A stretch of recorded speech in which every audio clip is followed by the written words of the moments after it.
একটি গাড়ি তাইকোট থেকে আসার সময় ওমরপুর ট্রাফিক পার হওয়ার পরই তার ব্রেক ফেল হয়ে যায়। ড্রাইভার খুব দক্ষতার সঙ্গে নিজের উপস্থিতি বুদ্ধিতে কাজে লাগিয়ে রাস্তায় কোনো মানুষের যাতে ক্ষতি না হয় তার জন্য তিনি একটি বাড়িতে ধাক্কা মারেন। গাড়ির বিশাল ক্ষয়ক্ষতি হলেও তার গাড়িতে যে কোনো ব্যক্তি আহত হননি। তার জন্য স্থানীয় বাসিন্দারা এক দক্ষ ড্রাইভারকে সাধুবাদ জানিয়েছেন।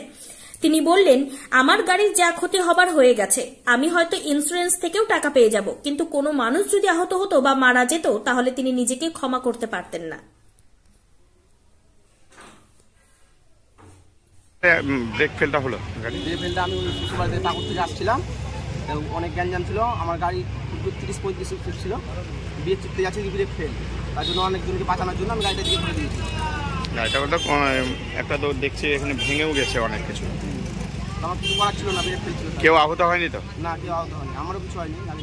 মানে গাড়িরই ক্ষতি হয়ে গেছে। গাড়িটা কোথা থেকে আসছিল?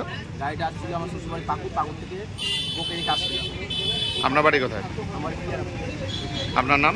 বাকুড়।